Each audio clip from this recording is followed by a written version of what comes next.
A grande maioria das pessoas passa 40 e tal anos a trabalhar, muitas vezes em trabalhos que não gosta e que não se sente realizado, mas que precisa do ordenado para pagar as contas.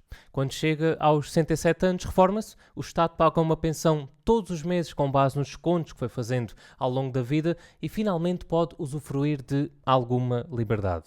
Mas será que é com 60, 70 ou 80 anos que realmente vai poder usufruir da vida ao máximo, tendo em conta que já está numa idade avançada e em que os problemas físicos e as doenças normalmente começam a aparecer? Além disso, e tendo em conta os dados mais recentes do Pordata, o que é que se pode fazer com uma pensão média mensal de 503 euros? É com esse dinheiro que se vai viajar pelo mundo? A mim não me parece, sinceramente. Nós, de forma consciente ou não, já desejamos não ter de trabalhar mais e fazermos apenas aquilo que mais gostamos na vida, não é?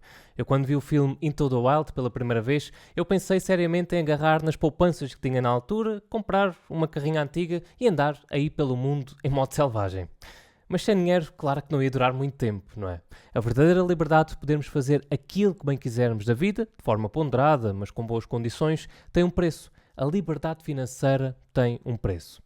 Mas tendo em conta a realidade do nosso país, ou seja, os salários, custo de vida, o preço das casas, etc, etc, será mesmo possível uma pessoa comum alcançar a liberdade financeira e reformar-se antecipadamente? Será uma fantasia ou uma realidade? Antes de começar, eu peço que cliques no botãozinho do like que está aqui em baixo do vídeo para dares um pequeno apoio aqui ao canal e para podermos trazer mais conteúdos como este. Combinado? Então, para dar um exemplo de percurso de alguém que tem como objetivo de vida reformar-se antes dos 50 anos, eu vou-te contar um pouco da sua história. No caso, a minha história. Há pouco mais de 6 anos atrás, eu e a minha mulher, que na altura era minha namorada, queríamos morar juntos, mas nós não tínhamos praticamente dinheiro nenhum de parte para isso. Inicialmente eu ainda fui morar para a casa que ela tinha arrendada, mas era uma casa mesmo muito, muito pequena. Para teres uma ideia, era um sótão de uma vivenda. Mal dava para uma pessoa, quanto mais para duas, não é? Então fomos atrás de uma casa maior e que coubesse nas nossas poucas possibilidades. Nós procurámos, mas era tudo muito caro e fugia do nosso pequeno orçamento. Mas a certa altura nós lá conseguimos encontrar um T1, pequenino, mas maior do que a casa, do que o sótão onde estávamos a morar, e que cabia nos 5.000 euros que ao todo nós tínhamos conseguido juntar. Nós tivemos a sorte de comprar um pouco antes do grande boom do imobiliário, não é? Ali por volta de 2008, por isso a entrada inicial que o banco pedia era pequena, porque o valor da casa também era relativamente pequeno. Só que como ficámos sem liquidez nenhuma, nós tivemos de fazer um crédito pessoal para comprar as mobílias e os eletrodomésticos da casa. Nós passámos tempos muito, mas mesmo muito apertados. Então, de repente, nós estávamos com várias dívidas, ou seja, era o crédito de habitação, crédito pessoal, um crédito de automóvel e um cartão de crédito que de vez em quando usávamos, zero poupanças e muita falta de literacia financeira. Se nos acontecesse alguma coisa, nós não tínhamos sequer como nos socorrer. Nós estávamos na chamada prisão invisível, em que a maioria das pessoas está e que não se apercebe. Para te explicar o que é isso, vamos fazer aqui um exercício em conjunto. Com quantas pessoas no teu círculo familiar ou de amigos é que o dinheiro é tema de conversa? Talvez não mais do que uma ou duas, não é? Se tu perguntares a alguém quanto é que ganha por mês ou quanto é que consegue poupar, o mais provável é a pessoa achar a pergunta assim meio intrusiva e não te querer responder. Se disseres a alguém que tu investes o teu dinheiro na bolsa, vão-te assim olhar de lado, vão-te julgar e vão achar que tu estás com as chamadas manias de rico, não é? No entanto, se perguntares quanto é que ficou o resultado do Benfica no fim de semana ou quem é que ganhou o último Big Brother, a maioria vai saber responder e até vai falar sobre isso com certo entusiasmo. Nós crescemos a ouvir os nossos familiares a dizerem frases assim do tipo: o dinheiro é raiz de todos os males. Investir na bolsa é tão arriscado quanto jogar num casino. Quem é rico certamente chegou lá a enganar outras pessoas. Se nascemos pobres, então vamos morrer pobres. O dinheiro não traz felicidade, o dinheiro não vai comigo para o caixão, por isso há que gastá-lo todo enquanto posso, etc, etc. Eu calculo que tu já tenhas ouvido inúmeras frases iguais ou parecidas a estas, não é? Devido a essas crenças que se foram construindo, a maioria das pessoas vivem para satisfazer exclusivamente os seus desejos presentes, sem precaver minimamente o futuro. Eu também já estive dentro dessa prisão, mas a certo ponto, quando me deparei com a situação de querer morar com a minha mulher, mas não termos praticamente dinheiro nenhum para dar esse passo, eu decidi reprogramar os meus pensamentos em relação ao dinheiro e em relação ao meu estilo de vida. E foi também nesse ponto que eu decidi investir no meu conhecimento e investir na minha educação financeira, financeira para mudar a minha vida e para construir um futuro mais próspero. A certa altura dos meus estudos, eu deparei-me com um blog que falava sobre um conceito que eu nunca tinha ouvido falar na minha vida. O conceito de liberdade financeira através dos investimentos. Ou seja, ela significa poder reformar antes da idade legal da reforma, pois os rendimentos gerados pelos investimentos são suficientes para pagar todas as despesas, todas as despesas. Eu achei algo absolutamente incrível, não é? Porque é que nunca me tinham falado sobre isto antes? No primeiro momento eu confesso que ainda fiquei assim um bocadinho reticente em relação a isso, porque eu pensava que era preciso acumular um património gigantesco para lá chegar. Mas, para surpresa minha, com o nível de gastos que eu tinha na altura e com o valor que conseguia poupar mensalmente, em pouco mais de 20 anos eu conseguiria aposentar-me tendo à volta de 500 mil euros investidos. Considerando que eu na altura tinha 25, 26 anos, isso significava poder deixar de trabalhar antes dos 50 e passar a viver uma vida livre enquanto ainda tenho energia. E descobrir isso obviamente que me encheu de motivação para começar o quanto antes a investir e a colocar o meu dinheiro a trabalhar para mim, em vez de ficar a vida toda na prisão invisível e a ter que trabalhar por dinheiro. Apenas 4 anos depois de ter começado e após ter tornado os meus investimentos cada vez mais inteligentes e cada vez mais eficientes, eu cheguei a 40% do valor que eu preciso para ser livre financeiramente. E não penso que eu consegui isso em tão pouco tempo por ter um salário milionário ou algo do género. Quando eu comecei a investir, eu trabalhava como consultor informático e, portanto, tinha um salário acima da média em Portugal, mas nada por aí além.